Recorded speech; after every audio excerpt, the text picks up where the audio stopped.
નમસ્કાર દર્શક મિત્રો, જનરપન ન્યૂઝમાં આપણું સ્વાગત છે। રાજકોટ ટીઆરપી ગેમ ઝોનમાં મૃત્યુ પામેલા તમામ બાળકો તેમજ તમામ મૃત્યુ પામેલા લોકોને શ્રદ્ધાંજલિ પાઠવતા જેડીયુના મહિલા પ્રદેશ પ્રમુખ નેહાબેન રાણા દ્વારા તેમજ તેમની ટીમ દ્વારા આજે ડેરીડેન સર્કલ પાસે નેહાબેન રાણા અને મૃત્યુંજય સિંહ જે વડોદરા શહેર પ્રમુખ છે તેમના દ્વારા શ્રદ્ધાંજલિ પાઠવવામાં આવી હતી। આ શ્રદ્ધાંજલિમાં પોલીસ જવાનો પણ ઉપસ્થિત રહ્યા હતા તેમજ નેહાબેન દ્વારા કડક શબ્દોમાં બે જવાબદાર રહેલા અધિકારીઓને વખોડી કાઢવામાં આવ્યા હતા તેમજ જે કંઈક લોકો ગેરજવાબદાર છે તેના વિરુદ્ધમાં કાયદેસરના કાર્યવાહી થવી જોઈએ। જે રાજકોટમાં જે અગ્નિકાંડ થયો છે તેમાં કેટલા લોકોના મૃત્યુ થયા છે જાણવામાં આવી રહ્યું છે કે 23થી વધારે લોકોના મૃત્યુ થયા છે અને આજથી 5 વર્ષ પહેલાં જે તક્ષશિલામાં અગ્નિકાંડ થયો હતો તેમાં પણ 23 લોકોનું મૃત્યુ થયું હતું। આજ સુધી ન્યાય મળ્યો નથી।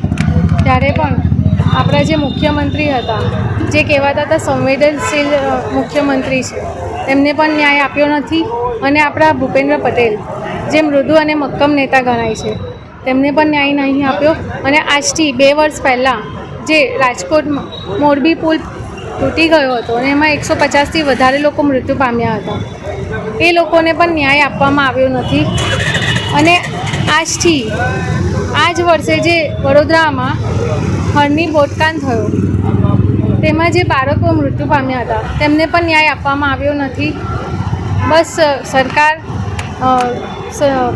કમિટી રચે છે, કમિટીનું નામ બદલાય છે અને પહેલાં રાજકોટ ગયા હતા પછી અમદાવાદ ગયા હતા અને કમિટી રચાતી જશે પણ હજુ સુધી ન્યાય આપવામાં આવતો નથી।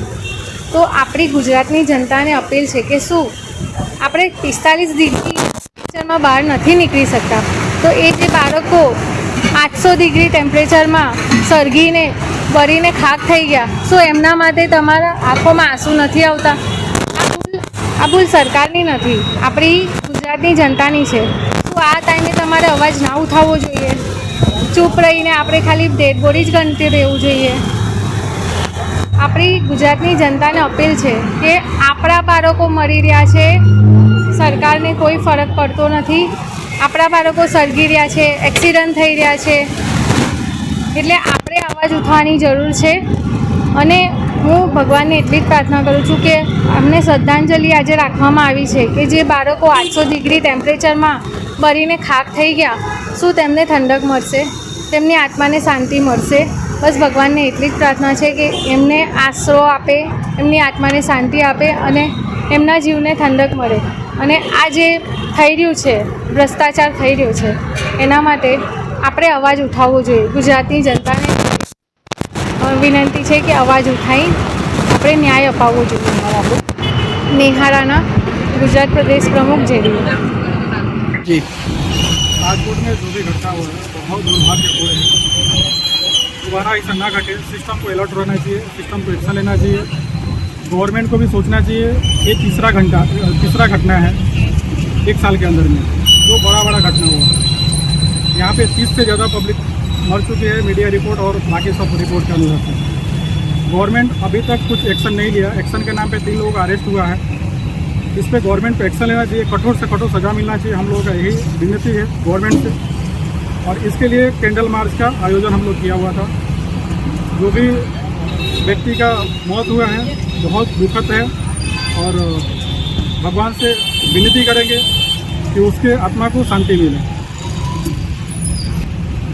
राजकोट में जो दुर्घटना हुआ दोबारा कहीं भी ना हो, ये हमारा गवर्नमेंट से और सिस्टम से अपील रहेगा। इस पे थोड़ा ध्यान दे। इतना सारा डीजल पेट्रोल बहुत सारा चीज़ था वहाँ पे इकट्ठा था जो सिस्टम को ये सब देखना चाहिए था। इतना बड़ा गेमिंग जोन में ये सब वस्तु जला पदार्थ सब कुछ इकट्ठा था। इतना बड़ा टेम्परेचर 46 डिग्री टेम्परेचर है गुजरात का, फिर भी ये सब इकट्ठा करके गेम जोन मालिक जो था ये सब रखा हुआ था। आपका नाम? Mrityunjay Singh, Vadodara president JDU.